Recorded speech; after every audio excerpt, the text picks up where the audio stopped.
What is up, NFL fans, and welcome back to another episode of The Way We See It. I'm Jeff Hartman, joined by Wesley Coleman. What's up, Wesley? 24 hours almost into free agency as we record this. I think that we say this all the time. We go, oh, isn't it normally busy, or isn't it normally slower? Or the free agency the first day is not normally this crazy.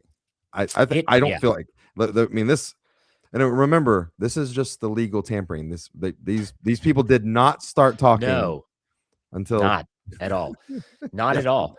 That's a good point. I think that what was crazy about Monday were the other stuff. It wasn't just the free agent signings. It was Tua gets released. Tua is going to go to Atlanta. Where's Kyler Murray going to end up? As of this being recorded, we don't know. Minnesota.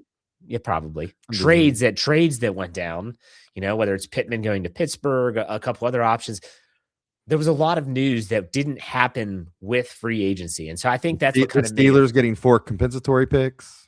Yep. Which we knew. We knew that. We've been paying attention for that. But hey, let's start off with the fan forum. I'm going to call this segment. I want to get your take on the Saints. They made some big moves signing Travis Etienne. They got a guard from Buffalo. What was your take on the Saints and what they did in the first day of free agency? Yeah, I mean, the Saints don't normally operate a lot in the first day of free agency. That hasn't been their style. They've kept a lot of their veterans in the past, and then they make their moves on the second and third waves.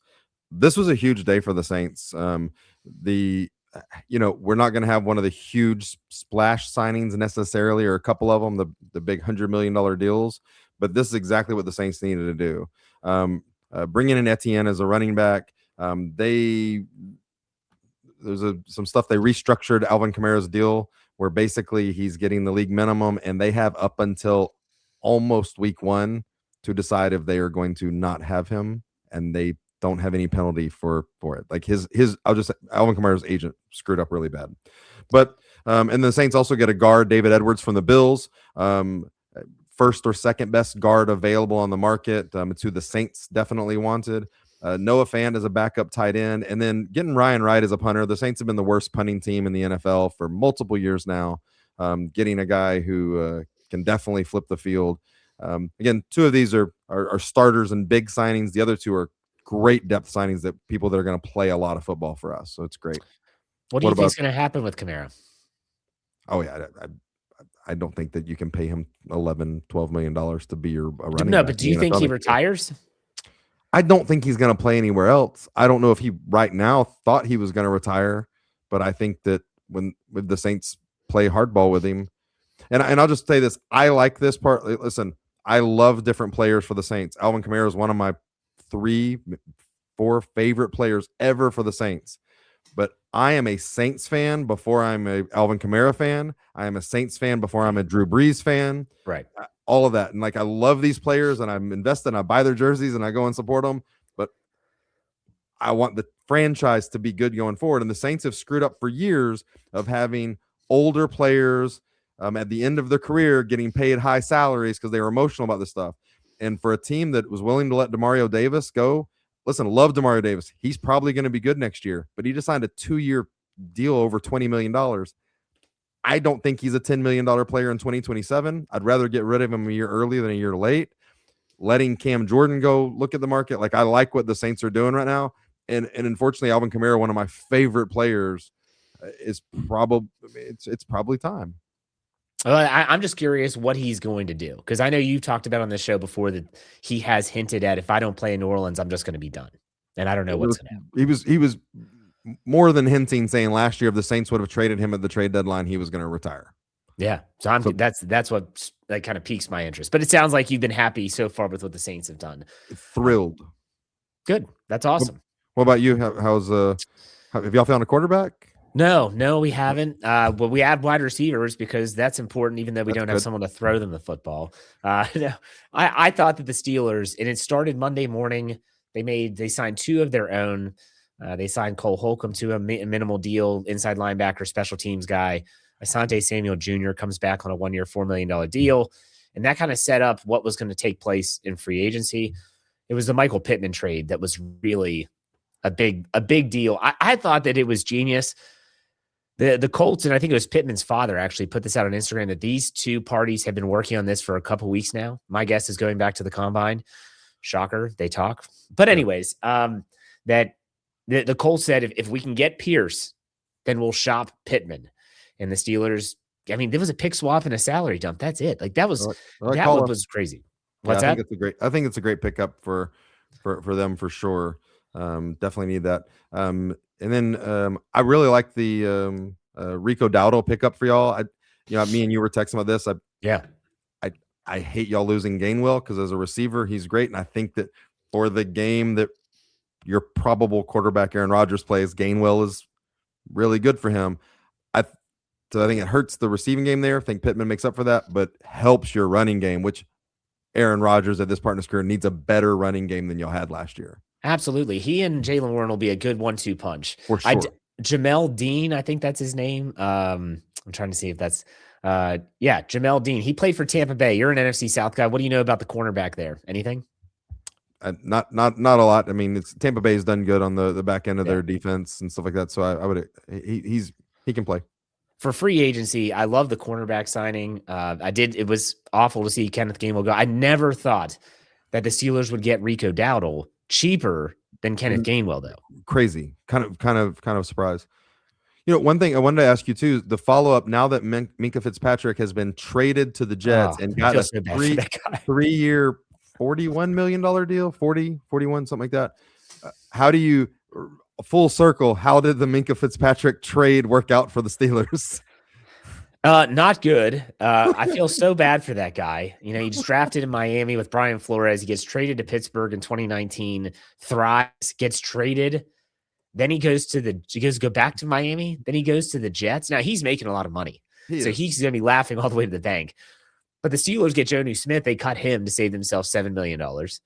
And Jalen Ramsey right now, what position is he going to play? He's going to be on the team, but is he going to be a safety? Is he going to be a nickel? He's not an outside corner. Got to be a safety. I don't know. It'll be interesting, but I feel bad for Minkah. That's all I'm going to say. That dude's been through it multiple times. But all right, our teams aside, let's talk about NFL free agency. Let's do some winners and losers, teams that in the first 24 hours have done well, in your opinion, and maybe some teams that haven't. Let's start on the winner side. Who did you like making some moves? Well, for me right now, I think the biggest winner of free agency or this offseason together is the Rams, because they're already an incredible team. They already probably should have or very much could have won the Super Bowl with just a play different. But the one thing that was kind of questionable on them was cornerbacks, right? Well, they've added Trent McDuffie and Jalen Watson to the back end as two starting cornerbacks. And I just think this is an incredible move for them. A team that had, they still have another top first round draft pick. They traded the one, but they got another one from Atlanta. So they have another one for 2026. They've got multiple draft picks. They've got still money and room to spend in free agency, and basically bringing back their entire team, but adding two starting quality cornerbacks, actually both from the Chiefs, which is kind of funny. Which, no matter what you say about the Chiefs, they had a great defense last year. Yeah. This is a huge deal for the Rams. And I mean, for today, right now, that's your Super Bowl favorite. Now the second one's one that you can argue too, but the fact that they got the two cornerbacks from the Chiefs, I think makes okay. I see what you did there. I'm cool with that. I was super impressed with the Chiefs though. Getting that's my number two. Getting K9, but losing those two cornerbacks, it's going to depend on what they do. They got to figure that out. They have is a decent cornerback crop in the draft if they choose to go that way. They have 2 first-round picks. They can move up to get someone if they want. And I think the question now should be is Patrick Mahomes going to be ready at the start of the season? They bring back Travis Kelce, whether you like him or not. And does it matter with Kenneth Walker? You let Patrick Mahomes he's going to be playing, but don't rely on him as much. Also, helping the Chiefs too, it sure sounds like Travis Kelce's coming back, which he's not the old Travis Kelce, but he flared up this last year and had some good games with Mahomes and all. So I think that's big for them to have him back regardless, but Kenneth Walker going to the Chiefs is it is. And they also an under the radar signing for the Chiefs that not a lot of people are talking about. They got Gilman from the Ravens. He's a good safety. I really like that addition for them in the back half. So The secondary lost some, but I think they got something in him, and they still have to get the cornerback situation together.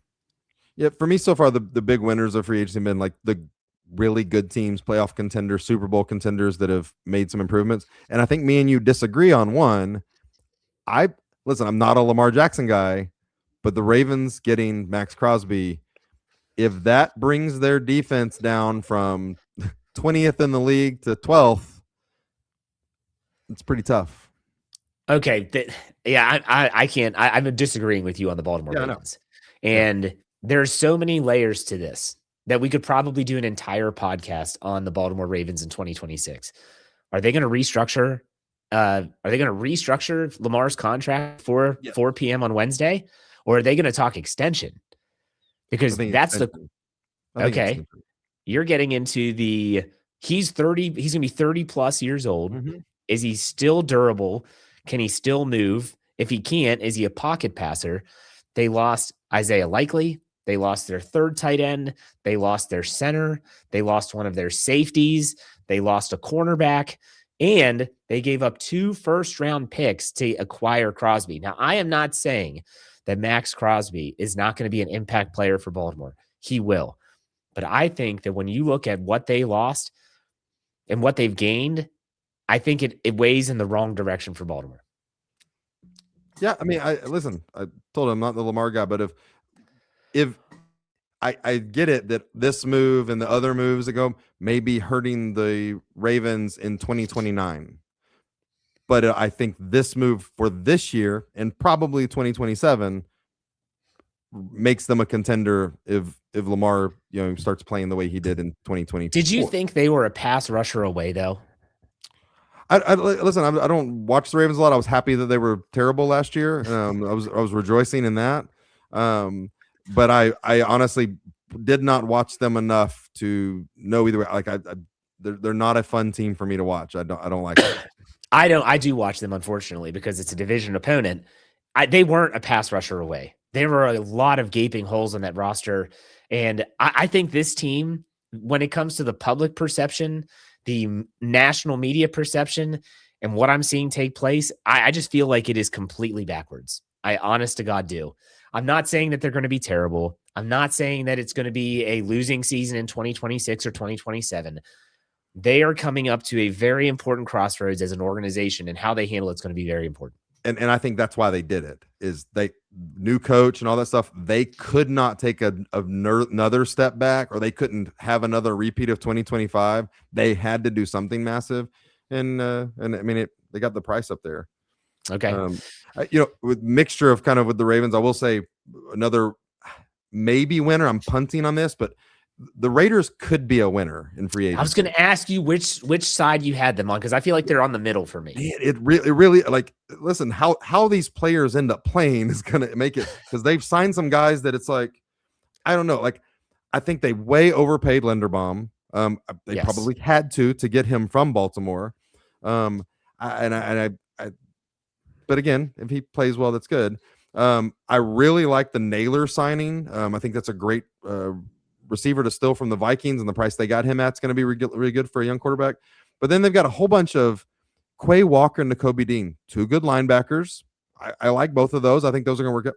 Cornerback Eric Stokes, and they traded for Teron Johnson from the Bills.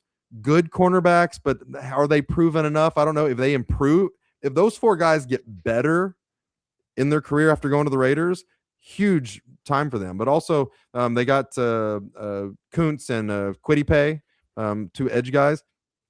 Okay edge guys. They didn't really overpay for them at all. But if, I don't know, 4 of those 9 guys are really good, like it could be huge for the Raiders. I was getting some early 2000s Washington Redskins vibes, though. Like they were just spending crazy. That's way better than early 2000s Raiders vibes. That's a really good point. But I mean, I was like, every time I looked at Twitter, it's like Raiders are signing this guy for a big deal. I'm like, holy crap! I knew they had a lot of salary cap space, but this is wild. And so, I have a lot of trust in Kubiak and what he looks at, and I think that he's going to put something good in there. But they did a lot of things. We'll see if those things are good. Do you think Geno Smith he hasn't been released, has he? They said he is being released. This is Okay. two years in a row that Kubiak has fired Geno Smith as soon as he's gotten a job. But I did see a report that they're not planning on starting Fernando Mendoza right out the gate, which I agree with. It's a smart move. But who are they going to sign? I don't know if I believe him. I mean, I don't know who they're going to. Josh Dobbs, like Jimmy Garoppolo. Oh, that's right. He's still in the league. All right. Anyone else that you would put in the winners column? I mean, the Titans did things. I have no idea if it's going to matter at all. Listen, the Titans did things. What I don't like is that they did things that brought players from their former teams that weren't good. These coaches went and got their former players that got them fired from their jobs and are bringing them. So I don't know. We'll see how it comes together. I think there's a lot of question marks, but the Titans did stuff. Doing things in free agency does not always mean it's good things. That's important for fans to remember. Things does not necessarily mean good things. And I think the Tennessee Titans are definitely one of those teams, and the Raiders fall into this category too. They went out and got a bunch of names, but that doesn't mean they're going to play well. We're another one that you and I kind of went back and forth on. If Mike Evans plays 15 games, the 49ers did a great job of stealing him. Yeah, that's not a 3-year deal. That's like a 1-year, $16 million contract. If you look at it, the details. It's a lot though. Like I think it can again helps them for a year. That substation is just like love and life with Mike Evans' hamstrings coming to Santa Clara. Okay, let's talk about what I texted you. I said over under on Mike Evans games played in 2026. I said it at 10.5. I think you did. Okay. You said over. I said over. I'll take over. He's getting older. The substation. I took the under. Yeah. So okay, let's talk about teams that either didn't do enough or maybe just signed No, let's talk about losers. Okay, losers. Let's rip the Band-Aid off. Who you got? Man, the Jets. Yeah. What are they doing? That's a great question. And again, it's the same reasoning as the Ravens. You got to do something. Like you've got to make a big change. The Ravens have to be back to competing for the AFC Championship. The Jets, Aaron Glenn just doesn't want to get fired. Like they got to win 6 games or more. But I'm sorry, but this is not a team that should sign. Listen, I think Demario Davis is insanely talented, and he might have had the best year of his career in 2025, which is crazy to say. But giving him a 2-year, $22 million deal, and also for him, he's not chasing a Super Bowl. He wanted to get paid. And I know he has a relationship with Aaron Glenn, so that's great. But they're signing Joseph Asai, David Onyemata, Jermaine Johnson. They got the Minka Fitzpatrick, 3 years, $40 million. Franchise tagging Breece Hall. That didn't make any sense to me. They give a 1-year deal to Kingsley Enagbari. I don't know. I don't know. And that's where there's the rumors of Geno Smith going there. All right. So last year, let's go back a year. The Jets started off horribly. And I said, what does the leash look like for Aaron Glenn? You said you got to give him a full season. And I agreed with you 100%. I feel like that leash is getting really short. Do you agree or disagree? I think it's done. And I think that this free agent class and then whatever they're going to do at quarterback, which the rumors are Geno Smith or Carson Wentz, or they're going to what are they going to overdraft Ty Simpson or Garrett Nussmeier? I mean, they got to do something. And, this is Aaron Glenn is being fired. Like this is. Are the Jets a team that you could see saying to the 49ers, what is it going to take to get Mac Jones? Just thinking that, hey, it's better than the alternative. Do you think they're a team that would be willing to do that?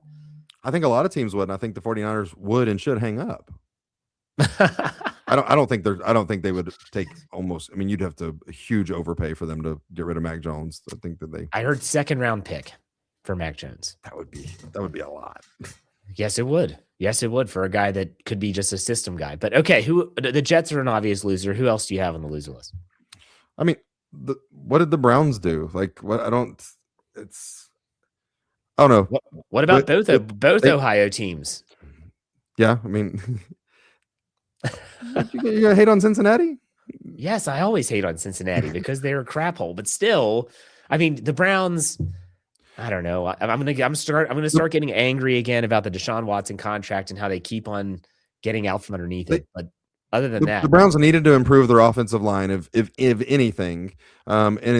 Maybe they did, but they have to overpay Zion Johnson, and then they trade for a swing tackle from the Texans and overpay him. They give him a 3-year, $63 million deal for Titus Howard, who's, I mean, kind of a starting guard that wants to play right tackle. And the Texans are like, well, you're not doing that here. So they trade him. And then I'm going to say this too, with what we've seen with Max Crosby and Micah Parsons and all this, I'm thinking that the Browns have probably made a huge mistake not trading Myles Garrett, like right now, before the draft. yeah, Before free agency started is when they should have. Like, for a team that clearly needs a lot and needs to be rebuilt, and even with him, their defense is still not good. Because whatever was given, Max Crosby gets 2 first-rounders. Myles Garrett's getting more. I don't know if it's 3 first-rounders, but it's more than 2. probably. Yeah, I think for He's getting sure. some seconds. He's two firsts and 2 seconds. I mean, I don't know. We're going to talk about Super Bowl contenders rating their draft picks in order to get Myles Garrett. Yeah. Teams would, for sure. The Cowboys would trade. I can't even imagine. But I mean, multiple teams, what they would trade. They would move heaven and earth to get Myles Garrett in Dallas, for sure. Right. I mean, I think about the Browns, and okay, their quarterback situation is it's rough. We'll just put it that way. But you talked about the offensive line. Like, I hear Deshaun's healthy. He's running. They're saying he's going to compete, and they're saying that Dylan Gabriel might be on the way out because he is not in favor with Todd Monken, the new head coach. It's a quarterback competition between Deshaun Watson and Shedeur Sanders. And on top of that, again, you said that they had a lineman retire. They have linemen that are going to retire or potentially go elsewhere. And okay, I'm going to go and get myself a free agent. Let me pick from a really quality offensive line, right? Like, that's what you do. No, they go to the Chargers, one of the worst offensive lines in the league last year, and say, let's give Zion Johnson a big deal. Let's get Titus Howard from the Houston Texans and hope that pans out. I don't know. It felt like they were grasping for straws. Yeah, I mean, I don't know. I don't like it. It's weird. It doesn't make any sense. Any other losers for you? No, that's really, I mean, I think the ones that are actually losers are the people that we can complain about and all, but that's the well, let me ask you a couple questions about just teams in general. What did you think about the Super Bowl champs, Seattle? They lost a lot, but they bring back Rashid Shaheed, former Saints player. What did you think about them? I saw a hilarious tweet, and it showed a guy with his palm. It says Zach Charbonnet when he realizes he has to run the other 99 yards on the football field.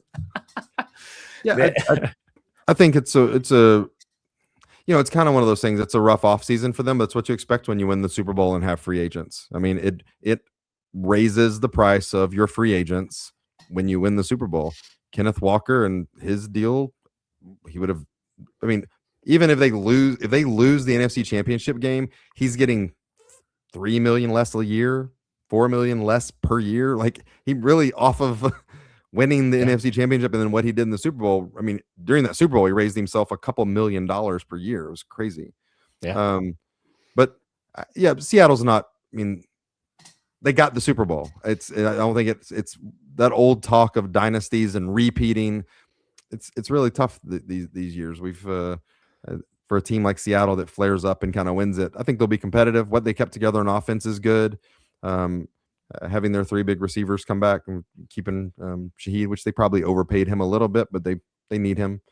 I think they'll be competitive and fun, but I think the division is going to be a fight again.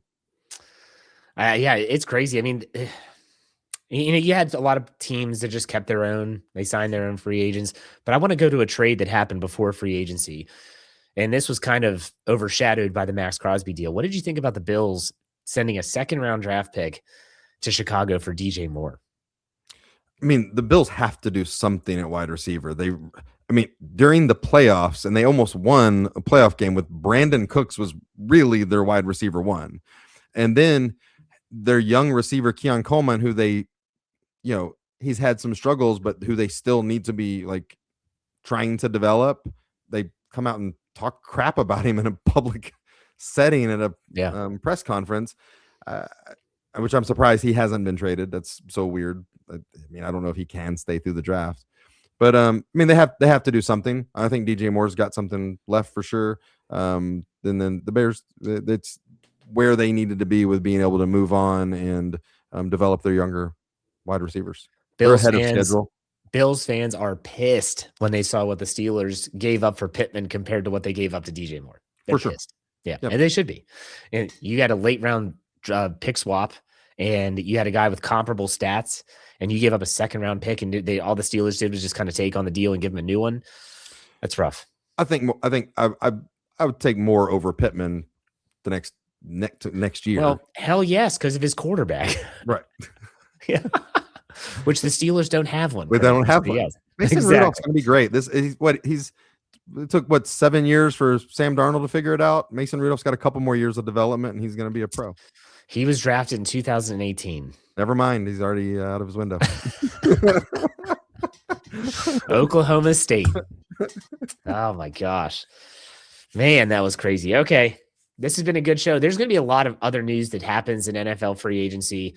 We are far from done, and we're going to have you covered next week on the way that we see it. But Wesley, tell us where we can find your New Orleans Saints coverage.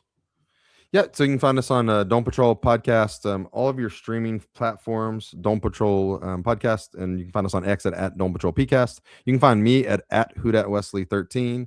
Just a reminder, draft is coming up. It is in Pittsburgh, but it's April 23rd through 25th. So we're talking 6 weeks from the draft, which is just crazy how quick that'll be. So expect some more moves and all. But Jeff, where can we find you in your Steelers quarterback search coverage?